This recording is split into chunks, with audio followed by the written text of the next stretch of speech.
Ampermetrin göstərişi nəyə bərabərdir?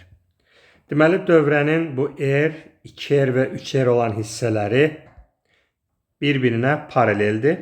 Paralel birləşmədə gərginlik eyni olur. Yəni, bu üç hissənin hər birindəki gərginlik eyni olmalıdır. Ohm qanunu ifadəsini yazsaq, I bərabərdir, U bölünsün R. Buradan U-nu gərginliyini tapsaq, olacaq I vurulsun R. Deməli, hər hissədəki müqaviməti, hər hissənin müqavimətini oradan keçən cərəyan şiddətinə vurduğumuzda gərginliyi alınasıdır və paralel birləşdiyinə görə hər hissənin gərginliyi eyni olmalıdır. Bu hissədən keçən cərəyan şiddəti 6 amper, müqaviməti də R-dir. Deməli, bu hissədəki gərginlik U bərabər olacaq I vur R, yəni 6 vurulsun R. Deməli, bu hissənin gərginliyi 6R oldu. Deməli, onda bütün hissələrin də gərginliyi 6R olmalıdır. Burada müqavimət 2R olduğuna görə bura gələn cərəyan 3 amper.